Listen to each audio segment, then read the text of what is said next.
علی پور پہنچتے ہی ایلی نے شور مچا دیا۔ کبھی فرد کو آوازیں دیتا، کبھی رابعہ کو، تاکہ شہزاد کو اس کی آمد کا علم ہو جائے۔ کہنے لگا، میرے افسر نے ایک کام سے امرتسر بھیجا تھا، میں نے سوچا 2 روز کے لیے علی پور بھی ہو آؤں۔ ابھی وہ بیٹھے باتیں کر رہے تھے کہ ساتھ والے مکان سے شور اٹھا، جیسے کوئی چیخ چیخ کے رو رہا ہو۔ ایلی نے پوچھا، اماں کون ہے؟ ہاجرہ بولی، صفدر ہے۔ تو روتا کیوں ہے؟ بس کبھی روتا ہے، کبھی ہنستا ہے، کبھی سر دیوار سے مارتا ہے۔ کیوں؟ اب میں تمہیں کیا بتاؤں، بس سمجھو دیا بجھنے کو ہے۔ کیا مطلب؟ ڈاکٹر نے جواب دے دیا ہے، اللہ ماری سپرٹ پی پی کے پھیپھڑے جل گئے ہیں، آج نہیں تو بس کل۔ ہاجرہ کی ہچکی نکل گئی۔ فرحت نے کہا، اماں تو کیوں روتی ہے؟ ہاجرہ بولی، میرے بھائی کا بیٹا ہے آخر۔ ایلی اٹھ کھڑا ہوا۔ فرحت نے کہا، کھانا تو کھا لے۔ ایلی نے کہا، دل نہیں چاہتا۔ زینے میں سے پاؤں کی چاپ سنائی تھی۔ دروازے میں شہزاد آ کھڑی ہوئی۔ اس کے چہرے سے اداسی اور تفکر ٹپک رہا تھا۔ فرحت کہنے لگی، پہلے تو دھما چوکڑی مچاتی آتی تھی، اب بلی کی طرح دبے پاؤں آتی ہے۔ شہزاد کہنے لگی، مجھے ڈر لگ رہا تھا۔ فرحت بولی، تجھے اور ڈر؟ کس بات کا ڈر ہے تجھے؟ شہزاد بولی، پڑوس سے خیر کی آوازیں نہیں آ رہیں۔ پھر بولی، ایلی کب آیا؟ ایلی نے جواب دیا، ابھی آیا ہوں۔ چلو میں چلتا ہوں تمہارے ساتھ۔ شہزاد اس کے آگے آگے چل پڑی۔ اس کی 3 بڑی لڑکیاں صبیحہ، نفیسہ اور ریحانہ گروپتن کے اسکول میں پڑھتی تھیں، جو علی پور سے 20 میل کے فاصلے پر تھا۔ چونکہ علی پور میں لڑکیوں کا ہائی اسکول نہیں تھا، اس لیے وہ بورڈنگ میں رہتی تھیں۔ اس کے ساتھ 3 چھوٹے بچے تھے جو سر شام سو جاتے تھے۔ ان دنوں جانو اپنی بیٹی سے ملنے گئی ہوئی تھی، لہٰذا شہزاد گھر میں اکیلی تھی۔ ایلی سے کہنے لگی، کھانا کھا لو۔ ایلی نے جواب دیا، جی نہیں چاہتا، ایک پیالہ چائے پلا دو۔ شہزاد چولہے پہ جا بیٹھی۔ ایلی اس کے پاس ہی بیٹھ گیا۔ شہزاد نے پوچھا، خط مل گیا تھا؟ ایلی نے جواب دیا، ہاں۔ مجھے پتا تھا تم ضرور آؤ گے۔ جا کہاں رہی ہو؟ معلوم نہیں، شاید عیسائی ہو جاؤں۔ اس سے کیا ہوگا؟ مزدوری کر سکوں گی کہیں۔ سچ بتاؤ، کیوں جا رہی ہو؟ اب یہاں رہنا ناممکن ہو گیا ہے، بے عزتی کی زندگی سے بھیک مانگنا اچھا۔ شریف آیا تھا کیا؟ ہاں۔ کب؟ جس روز تمہیں خط لکھا اس روز واپس گیا تھا۔ کچھ کہتا تھا؟ بہت کچھ کہتا تھا۔ دیر تک دونوں خاموش بیٹھے رہے۔ دفعتاً شہزاد بولی، تو وہاں کیوں کھڑی ہے، یہاں آ جا۔ فرحت بولی، میں تو ایلی کو دیکھنے آئی تھی۔ شہزاد نے کہا، تو یہاں بیٹھ کر دیکھ، چھپ چھپ کر دیکھنے سے کیا فائدہ؟ فرحت چند منٹ کو بیٹھی، پھر کام کا بہانہ کر کے چلی گئی۔ شہزاد نے چائے بنا کر ایلی کے ہاتھ میں تھما دی۔ ایلی بولا، کیا تم اتنا اکتا گئی ہو زندگی سے؟ شہزاد بولی، نہیں۔ پھر اتنی اداس کیوں ہو؟ وہ بار بار میرا دروازہ کھٹکھٹاتا ہے، کہتا ہے مجھے معاف کر دو۔ تو کر دو معاف۔ میرا دل نہیں مانتا۔ کچھ دیر دونوں چپ چاپ بیٹھے رہے، پھر ایلی بولا، دیکھو اگر تمہیں جانا ہی ہے تو چلو اکٹھے چلیں۔ شہزاد بولی، بڑی بدنامی ہوگی، کیا تم برداشت کر سکو گے؟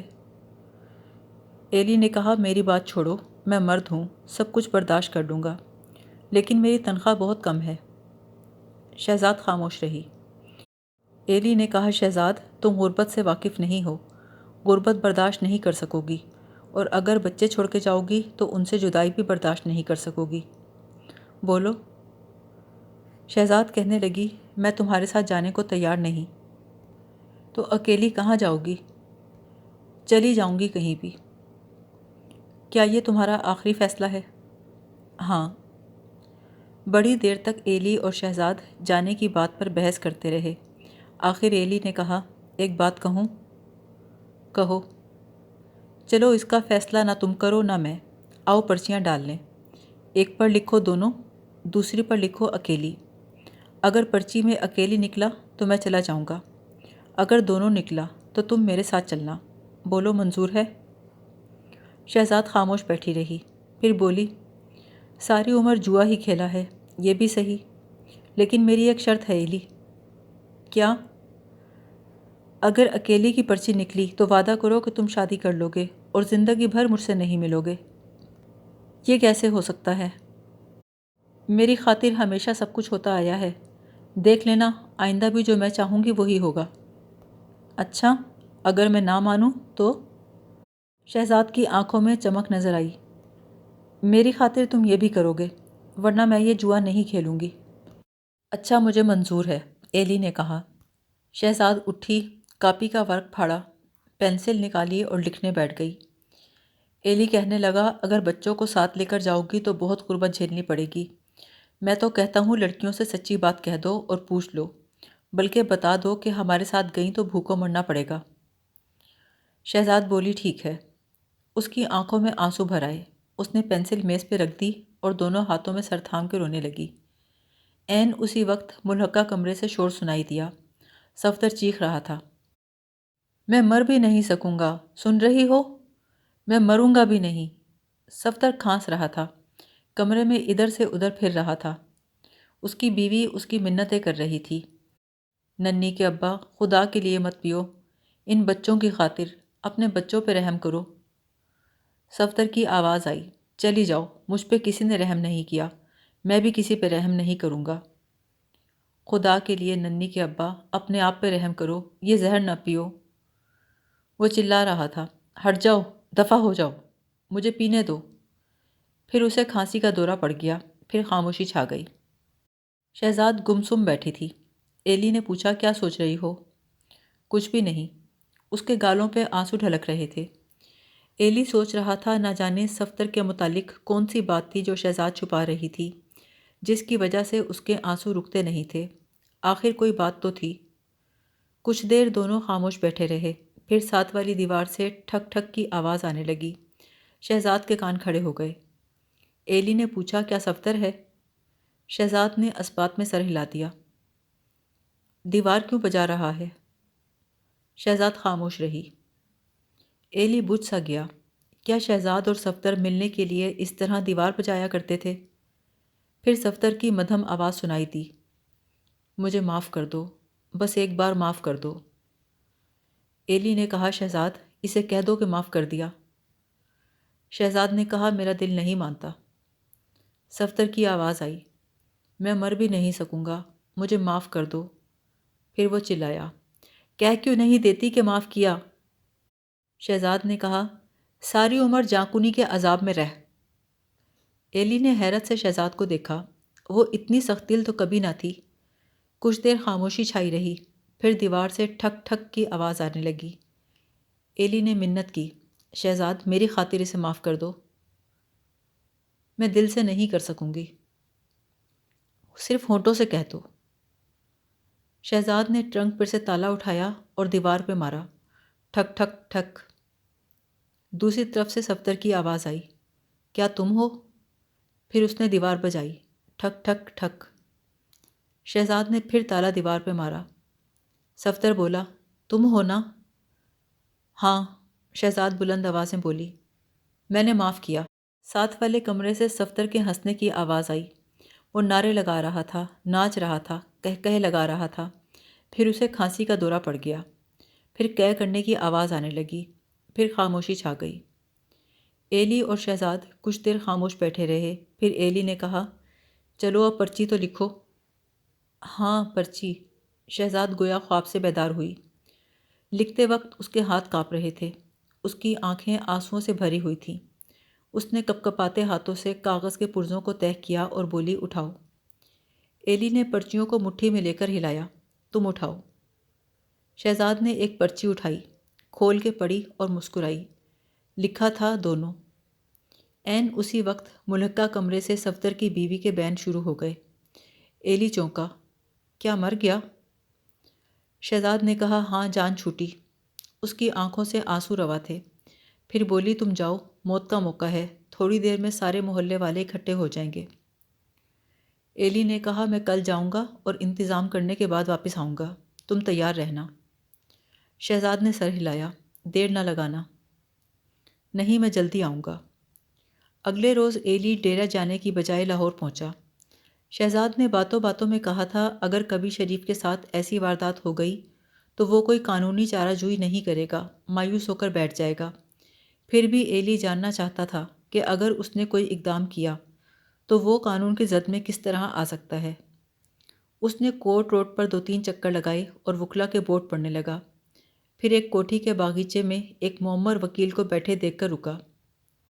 وکیل کے منشی نے باہر آ کر پوچھا، کیا آپ لالا جی سے ملنا چاہتے ہیں؟ ایلی نے مشکل سے کہا، جی ہاں۔ تو آئیے، وہ سامنے ہی بیٹھے ہیں۔ ایلی نے پاس جا کر کہا، آداب عرض۔ وکیل نے کتاب ایک طرف رکھ دی، نمستے۔ جی مجھے ایک مشورہ کرنا ہے۔ کہیے۔ جی ایک اغوا کا کیس ہے، میرا مطلب ہے ایویپمنٹ۔ اس میں قانونی زد کیا ہو سکتی ہے؟ وکیل صاحب بولے، یہ تو قوائف پہ منحصر ہے۔ کیا جرم سرزد ہو چکا ہے؟ جی نہیں۔ وہ ہنسے، کیا اس کارروائی کے ہیرو تم ہوں گے؟ ایلی نے اسبات میں سر ہلا دیا۔ وہ بولے، لڑکی کی عمر کیا ہے؟ ایلی سوچ میں پڑ گیا، عمر تو معلوم نہیں، پھر بھی اندازاً کہیں کم عمر بچی تو نہیں ہے؟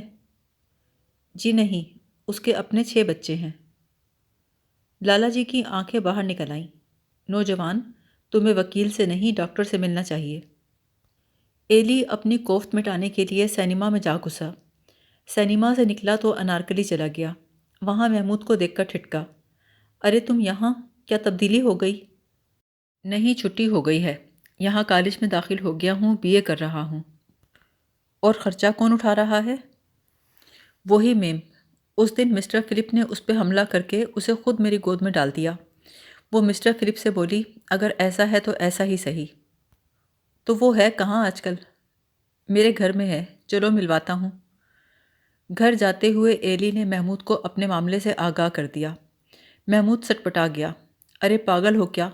6 بچوں کی ماں ہے وہ۔ یار اگر اس کے خاوند نے قانونی چارہ جوئی کی تو تم اندر ہو جاؤ گے۔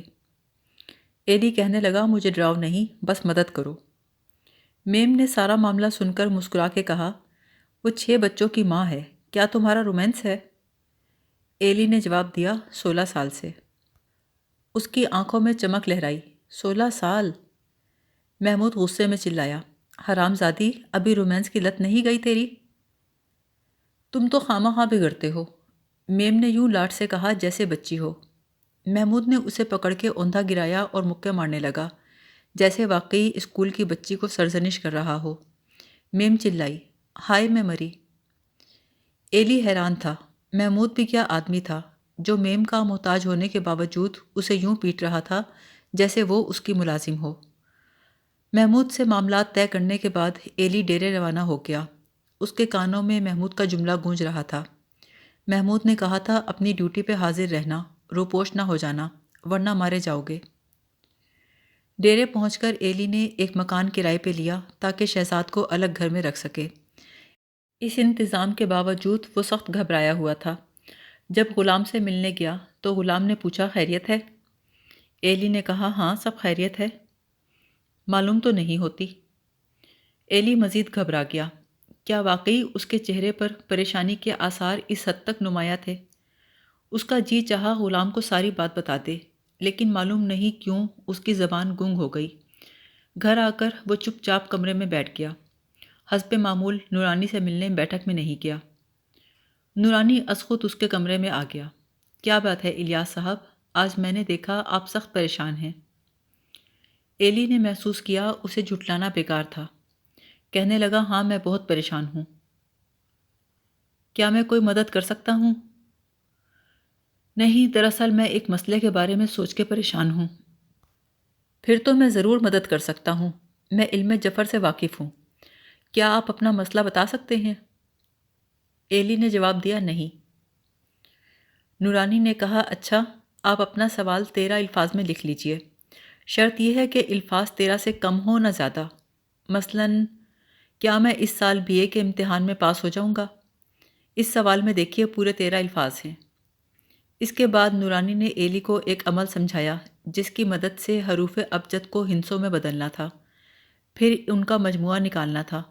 جب اچھی طرح سمجھا چکا تو کہنے لگا، اب آپ اپنا جملہ لکھیں جس میں آپ کی بات کا پورا مفہوم واضح ہو۔ ایلی نے کاغذ پر لکھا، کیا یہ اغوا میرے اور شہزاد کے لیے باعث خوشی ہوگا یا باعث پریشانی؟ نورانی کہنے لگا، اب آپ نے جو کچھ لکھا ہے اس کو ہندسوں میں تبدیل کر لیجئے۔ جب ایلی نے یہ کر لیا تو اس نے کہا، اب اس میں 215 جمع کر دیجئے۔ ایلی نے اس کے بتائے طریقے کے مطابق عمل کیا۔ اس کے بعد نورانی نے ایلی کو سمجھایا کہ اب آپ ان ہندسوں کو 8 سے 9 حروف میں تبدیل کیجئے۔ ایلی نے اس کی ہدایت کے مطابق ہندسوں کو حروف میں بدل دیا۔ اس کے سامنے 13 الفاظ پر مشتمل ایک جملہ لکھا تھا، یہ فعل آپ کے اور لواحقین کے لیے باعث ذلت اور رسوائی ہے۔ نورانی نے پوچھا، کیا میں دیکھ سکتا ہوں؟ ایلی نے وہ چٹ نورانی کی طرف بڑھا دی۔ نورانی نے چٹ پڑھ کے کہا، مجھے بہت افسوس ہے۔ ایلی نے کہا، پھر بھی میرا فیصلہ نہیں بدل سکتا۔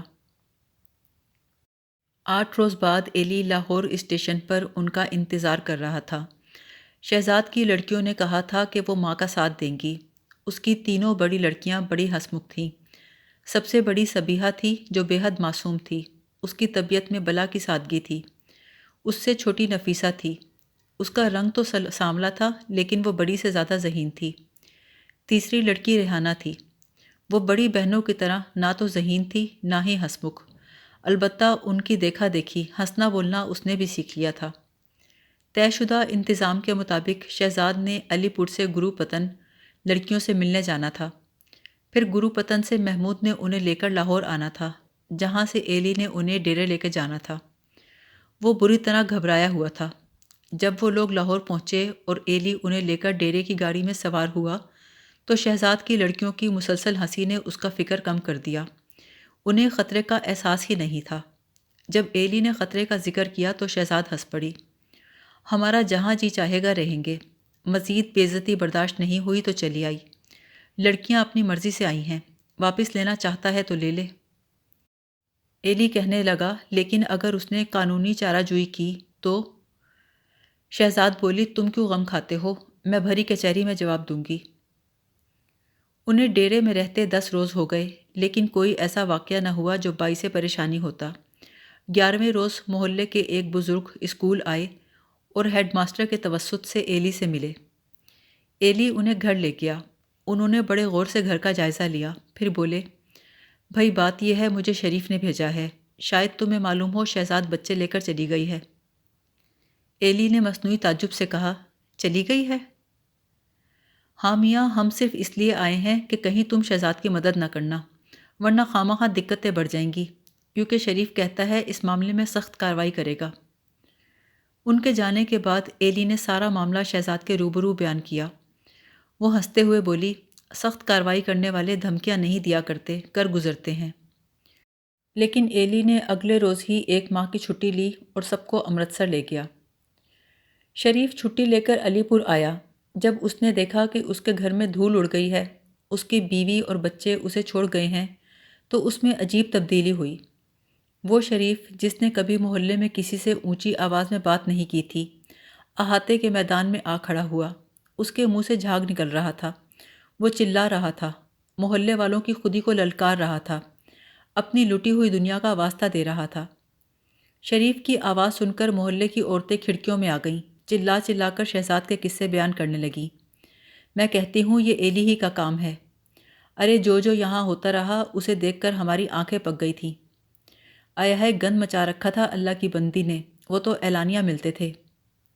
ارے بھائی، خاوند نے ہی آنکھیں موند رکھی تھیں تو ہم کس منہ سے بات کرتے؟ آئی سچ پوچھو تو شریف کی شرافت نے یہ دن دکھایا ہے، ورنہ اتنی جرت نہ ہوتی اس کی۔ پھر ان دبی دبی آوازوں نے خوفناک طوفان کی صورت اختیار کر لی۔ علی احمد اور حاجرہ سے متعلقہ پرانی دشمنیاں جاگ اٹھیں۔ لوگ اپنے اپنے پرانے بدلے لینے پر آمادہ ہو گئے اور شریف کو مشورے دینے لگے۔ عورتوں نے علی احمد کے خاندان پہ لانتیں بھیجنا شروع کر دیں۔ مرد بھی اکٹھے ہو گئے۔ کسی نے کہا کہ ان کا حقہ پانی بند کر دو، کسی نے کہا لٹ اٹھا لو۔ نوجوانوں نے قسمیں کھائیں کہ چھوڑیں گے نہیں۔ گھر میں حاجرہ، فرحت اور سیدہ سہمی ہوئی بیٹھی تھیں۔ ان کے دروازوں پر پتھروں کی بارش ہو رہی تھی، ان کے خلاف نعرے لگ رہے تھے، لیکن علی احمد اطمینان سے بیٹھے حساب کتاب لکھ رہے تھے جیسے کوئی بات ہی نہ ہو۔ پھر شریف نے شہزاد کی بجائے نابالغ لڑکیوں کے اغوا کا مقدمہ دائر کر دیا۔ پھر انہیں کہیں سے اطلاع ملی کہ ایلی امرتسر میں چھپا ہوا ہے۔ محلے کے لوگ لاٹھیاں اٹھا کر امرتسر پہنچ گئے۔